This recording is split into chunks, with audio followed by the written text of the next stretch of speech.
Esta leyenda, ocurrida en los años 70. Los conventos de Culhuapan no tenían un templo majestuoso. Era un templo sencillo y su idea era construir algo más grande y bello. Estos eran deseos de los frailes dominicos, pero era más la obsesión del fray Domingo de Aguinaga, quien había sido estudiante de artes plásticas y arquitecto. Este tomó el mando del convento a los años de los 70, para ser exacto en 1570. Y con su conocimiento siempre quería incurrir en acciones nuevas para engrandecer su espíritu, y es aquí donde todo comienza. El 13 de septiembre de 1574 se dice que un personaje bastante extraño visitó el convento. Llegó cuando ya estaba todo en total oscuridad, pero con una luna inmensamente luminosa. Llegó un lujoso carruaje negro y con cortinas negras también, tirando por 4 caballos enormes, del mismo color. El personaje era alto, de una mirada penetrante.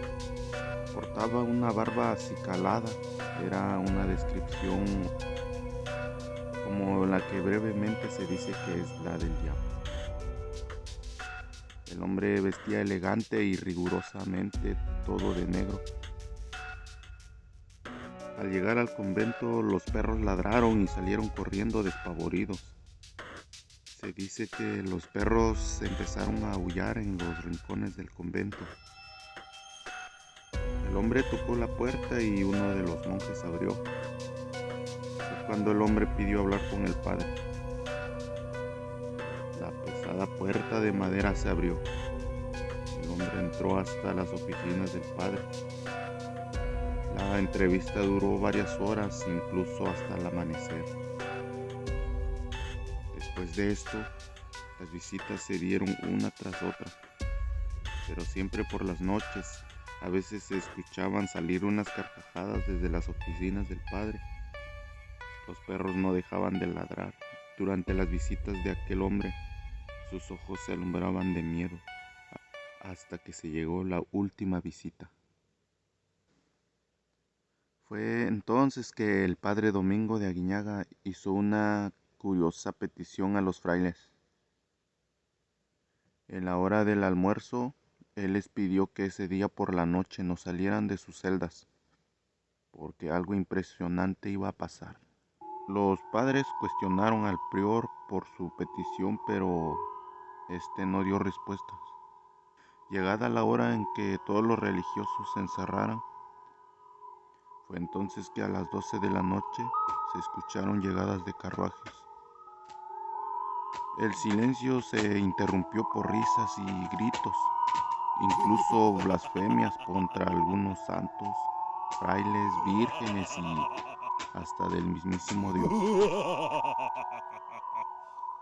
Los padres en sus cuartos tomaron escapularios en sus manos temblorosas, pues ya no podían dormir aunque lo intentaran. Las risas y maldiciones retumbaban en los muros del convento. Algunos religiosos, los más valientes, con el Jesús en la boca y escapulario en mano, se asomaron entreabriendo las puertas de las celdas. Solo vieron cómo muchas sombras subían y bajaban, y entre estas se veía aquel extraño visitante. Estas sombras ágiles y rápidas empezaron a levantar el templo que tanto anhelaba el padre Domingo de Aguinaga. Todo con una rapidez extraordinaria se fue acomodando bajo la dirección de aquel personaje que ordenaba maldiciendo a las sombras. De pronto, cuando la construcción ya llegaba a la cúpula, cantó fuertemente un gallo en medio de la oscuridad y todo se suspendió. Inmediatamente las sombras y el personaje que comandaba desaparecieron y la construcción quedó inconclusa. Ya de mañana, más tranquilos, los frailes se levantaron y vieron que un templo se había levantado en medio de la noche. pero este no estaba terminado. Corrieron rápidamente a preguntar al prior Domingo, pero este no respondió sus preguntas. Cuenta la leyenda que tiempo después el prior se enfermó gravemente y ya en su trance para partir, fue entonces que confesó todo. Aquel misterioso personaje que había hablado con él, efectivamente, era el mismísimo diablo, y ofreció construir el templo deseado en tan solo una noche, a cambio de las almas de las congregaciones. El trabajo se haría antes de que cantara el gallo. El padre se vio tentado, pero a pesar de eso lo rechazó varias veces, hasta que finalmente fue convencido.